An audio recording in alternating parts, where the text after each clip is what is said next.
bit of a YTV throwback there for you. What up, PJ Phil? Where's PJ Phil at? Is PJ Phil still out there somewhere? So, around 9 p.m. Toronto time last night, Nintendo and the Pokemon Company started to release a lot of information about the future of Pokemon. At least what's going to be happening to it in the next 1 to 2 years. There are a bunch of game announcements. We even got a game, and that's what this video is going to be about, that specific game. In this video we're going to be talking about the Switch mobile game, Pokemon Quest. Is it good? Is it garbage?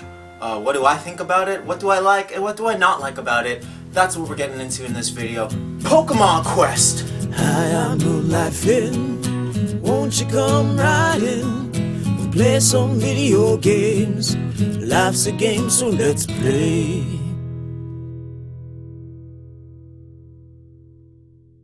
So I have to say that on first glance, when I saw this game, I wasn't too intrigued or impressed, because I looked at the art style and it looks very childish to me. You know, that blocky cube-like thing that people are into. And I don't play Minecraft, I don't play Roblox, so I was just like, oh, what is this? What is this going to be about? I am happy to say that I shouldn't have judged a book by its cover. I shouldn't have done that. That's like one of the cardinal rules of life. Never judge a book by its cover. I did, but I was wrong, because Pokemon Quest is very interesting, very fun, it's addicting, and it's hilarious. It's really funny and it's very nostalgic. Let's get into why.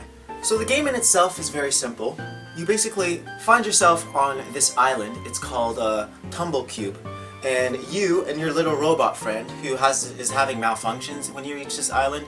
He's like a little, he or she, whatever, is like a little R2-D2 helper friend, and this robot helps guide you through the different parts of the Tumblecube Island, and also helps you find special items, which is really the whole point of the game, is to collect Pokemon and to find special items on Tumblecube. When you first get to the island, your robot friend is having a little malfunction troubles, and you guys need to find your way across this thing. So there are a group of Pokemon that you can select and choose one as your first friend on that island. They basically play your squad. It's the first member of your squad, and you choose your Pokemon. I don't wanna give away what kind of Pokemon you can choose, but this game is based on the first original 150 Pokemon, so that should make it a little bit more clear on who your first Pokemon are, who your choice is between. So how the game works is that when you go on an expedition, which are basically the missions in this game, you take your Pokemon, you go into the level, and the Pokemon will start to automatically home in on all of the other Pokemon in the level, and it comes in waves, so they're like 3 waves per level, and then the boss fight. So you can only command your Pokemon in a way of using their special attacks. Some have 1, some have 2, and when you use them, it takes a minute for them to come back. And you can also scatter. There's a scatter button, which is basically your Pokemon. If you have 1, it'll run away. If you have 3, they'll all scatter and just spread out.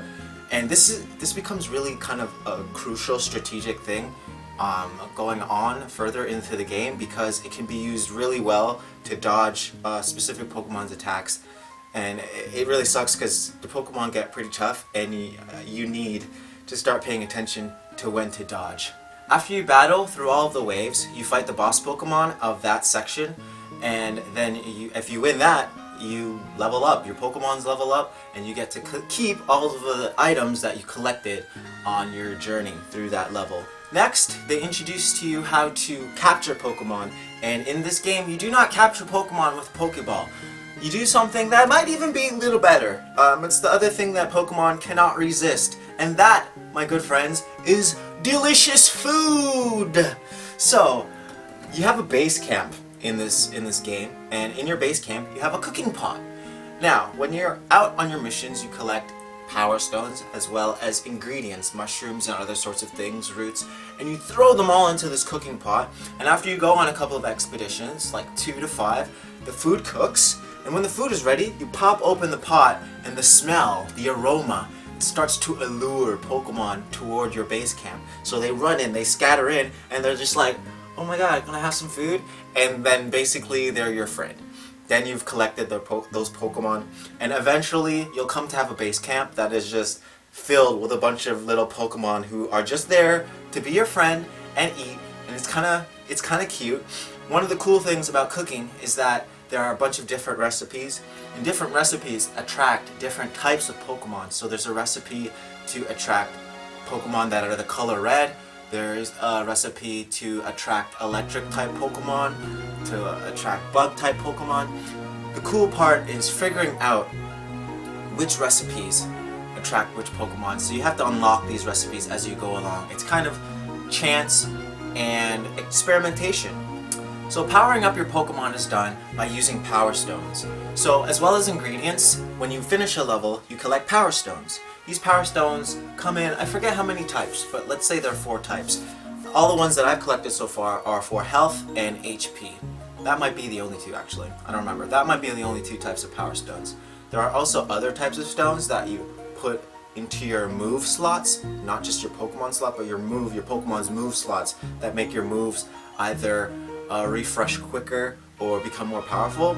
But Power Stones are used to level up your Pokemon's health, your HP, and your strength. So you get these Power Stones after the end of a level. If you complete it, you collect them, and then you drop them into your Pokemon's slots. Pokemon come with 9 slots, but they're not all open at the beginning. You usually start with 2 slots. So you pop those in, and your Pokemon's HP will go up. Now, there is a power level for your whole squad in total, and this total is a total of your HPs. I think it's a total of your HPs. And basically, each level has an HP requirement. Like, not a requirement, you could still go into the level and get your butt kicked, but they basically have a level where it's like, you should probably be at this power level, your squad should probably be this strong before you try to take this level on. So throughout the game, you'll go collecting Power Stones, which get more powerful as you go along and as your Pokemon get more powerful. And you have to constantly be switching Power Stones in and out to kind of make your Pokemon not only stronger, but there are certain levels in the game which if you bring in a certain type of Pokemon, like if you bring a bug Pokemon into the level, you get a bonus to your power level. If you bring a water Pokemon into a certain level, you get a bonus level to your power level. So you want to kind of strategize and pick the right Pokemon for the job, essentially. And when you do that, you have to start switching the Power Stones back and out, because you want to make sure that your Pokemon are at the highest level that they can be before you go into that level and try to take on the bosses. You can have up to 3 Pokemon in your squad at once, and Power Stones stay on the Pokemon even when they're out of your squad. So I'm still trying to figure it out, but you might want to take the Power Stones off of the Pokemon before you kick them out of your squad, or I don't know, maybe just keep collecting. Maybe that's a good way to hold on to Power Stones as well, because actually it's not, because they'll still take up room in your inventory. So you have to either recycle Power Stones to get rid of the older, weaker ones, or you have to either recycle them. Yeah, you have to recycle them. You just have to recycle them. That's the only way. But when you recycle them, you get ingredients for your soups. So it's a win-win, man. So yeah, I thought this game was going to be for kids, but I gotta tell you that it gets challenging pretty quickly. I am on the 4th, 5th, and 6th areas right now, and I gotta say, I'm having a bit of a hard time. I'm stuck right now. I'm in a grind. I've started to grind. The thing about these levels is that 2 of them I have the Pokemon that I need to get that bonus power level that I was talking about. One is for flying. I have a Pidgeotto, so I got through that one pretty solidly. I still have the boss fight to go, which is pretty difficult. Even though I'm over the level, it's still pretty difficult. The next level is a water type level, or it's a ground type level, rock. And I brought in my Wartortle to do that. And I got through all of the levels except the last one, the boss one, which is still pretty difficult. Now the last one is one that you have to bring in bug Pokemon because it's psychic based, right? So that one is incredibly difficult. I am above the level, but I don't have any bug Pokemon. I just got one today, actually, a Venonat, but I didn't. And it made getting through that level, even though I was above the required level, it made getting through it so hard. I have not even reached that boss fight yet. So I'm still leveling up. yeah, it gets challenging pretty quickly, folks. I've been playing for like 5-6 hours, and it gets challenging. So it's not for the faint of heart or the people who easily give up. All that being said, even though I thought it was a childish game, this game seems to be a full-fledged game, fleshed out, very long. I've been playing for 6 hours, basically since it came out. I've been playing it. I never had to spend any money to get extra tickets. I finally ran out when I reached about 5 hours in, and I couldn't pass those levels, so I kept just grinding and fighting Pokemon fighting the levels that I've already fought. And then my battery life wore out. They call it battery life, like you have a bunch of little, I don't know what you call it in video games, but you can only play 5 times before you need to recharge the battery. Mobile game stuff, you know? But this game is full, it's huge, it's hilarious. You just squad up with Pokemon, gangster style, running through neighborhoods, beating up other Pokemon and taking their food. And they got the first 150 Pokemon, so that's my ish. That's the first generation ish that I love. They got Mewtwo in there. Like, how deep does this game go to where you reach a Mewtwo? Like, there are 150 Pokemon to see. I'm only on the 6th section. My Wartortle, which was a Squirtle, and my Pidgey, which is now Pidgeotto, because they evolved, baby! They evolve at the same levels like in the game. They are now at level 20 and 21, and I've been using them from the very beginning. So when are we going to get to Mewtwo? Like, holy smokes. It's a full game. I can't wait to see, like, what it has going deeper in there. So yeah, to me it seems like a really fully fleshed out game with a lot of deep secrets to discover, cool items to collect, and cool Pokemon to rediscover and see their moves, because it starts off basic, but as you get to the stronger Pokemon, you guys have seen the video clips, the moves start to look a lot more dynamically interesting. So I'm really excited to play more and get to those levels. It's a free-to-play game because it's on mobile, and you know, this is the new thing. This is good. This is good. I like this. It's free to play. I got mad hours out of it. Like I said, I got about 6 hours free, no buying of anything, because you could go into the shop and you could buy these bundles, which give you decorations for your camp. Which these decorations, they do specific things.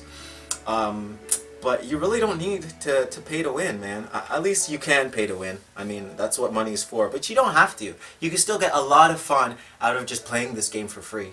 Anyhow, I am really enjoying this game. I feel like it's for people like me. And what Pokemon is doing right now in 2018 is bringing back people like me who are into the first generation, the first 150, who started back on Red and Blue. They're bringing us back in. They're like, yo guys, I know that we've been here a long time. You couldn't possibly play every game. Like, if you did play every game from Red all the way, if you played every game, God, I need to shake your hand. Like, good job. But I stopped after Ruby.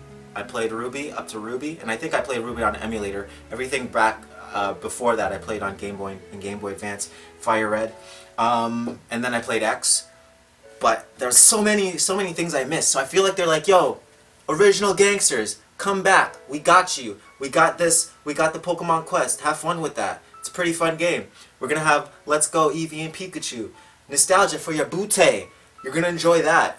Bringing in new Pokemon fans as well. So until 2019, when we get that real, that's when it's for everybody. Everybody come!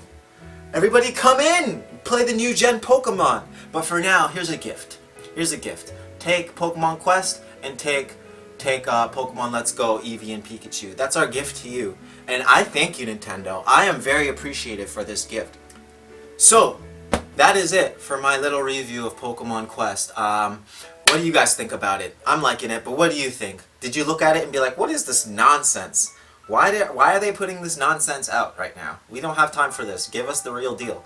Or were you like me and you looked at it at first and you're like, this doesn't look great, and then you started to play it and you're like, I love this game. I like it a lot. It's very nostalgic.